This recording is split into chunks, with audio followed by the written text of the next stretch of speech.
நம்ம சமூகத்துல இன்னும் எத்தனை பேருக்கு அடிப்படை வசதி கூட இல்லை அப்படின்னு நம்ம என்னைக்காவது நினைச்சு பார்த்துருக்கோம். இன்னைக்கு நம்ம பார்க்க போறதுல நீலகிரி மாவட்டம் கூடலூர் சட்டமன்ற தொகுதி மசனக்குடியில உள்ள லேபர் கேம்ப் மக்களோட உண்மையான வாழ்க்கை நிலை பத்தி தான் நம்ம பார்க்க போறோம். நீங்க மட்டும் தான் இருக்கீங்களா?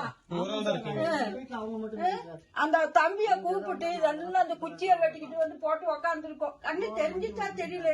இந்த ஓட்டு கேட்கும் பொழுது அவ்வளவு கஷ்டப்பட்டிருக்கோப்பா நாங்க. இந்த லைட்டுல ஒரு 1/2 மணி நேரம் எரியும். இந்த 1/2 மணி நேரம் ஆனா நின்னு போயிருது. இந்த பாருங்க சீமனை வாங்கி வந்து வச்சிருக்கேன். சீமனை கொளுத்திக்கிட்டு இந்த இடத்துல இப்படித்தாப்பா எங்க வாழ்க்கை ஓடிக்கிட்டு இருக்கு. எங்கேயும் போக முடியாது. எங்க நிலைமை பாருங்க, இங்க பாருங்க. இதெல்லாம் வந்து உள்ள பார்த்தாங்க.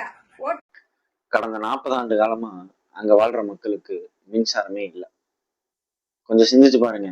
அங்க இருக்கிற வீடுகள் எல்லாம் இருட்டு. குழந்தைகள் எல்லாம் வந்து பள்ளி விட்டு வந்து படிக்கணும்னா கொஞ்சம் தூரம் போய் அங்க ஒரே ஒரு மின் விளக்கு கொண்ட கம்பம் இருக்கு. அந்த கம்பத்துக்கு கீழே உட்காந்து படிக்கணுங்கிற சூழ்நிலை தான் இருக்கு. இந்த மின்சார வசதி இல்லாதனால அங்க இருக்கிற பெண்கள் இரவு வீட்டை விட்டு வெளியே வர்ற சூழ்நிலைங்கிறது இல்லாம இருந்திருக்கு.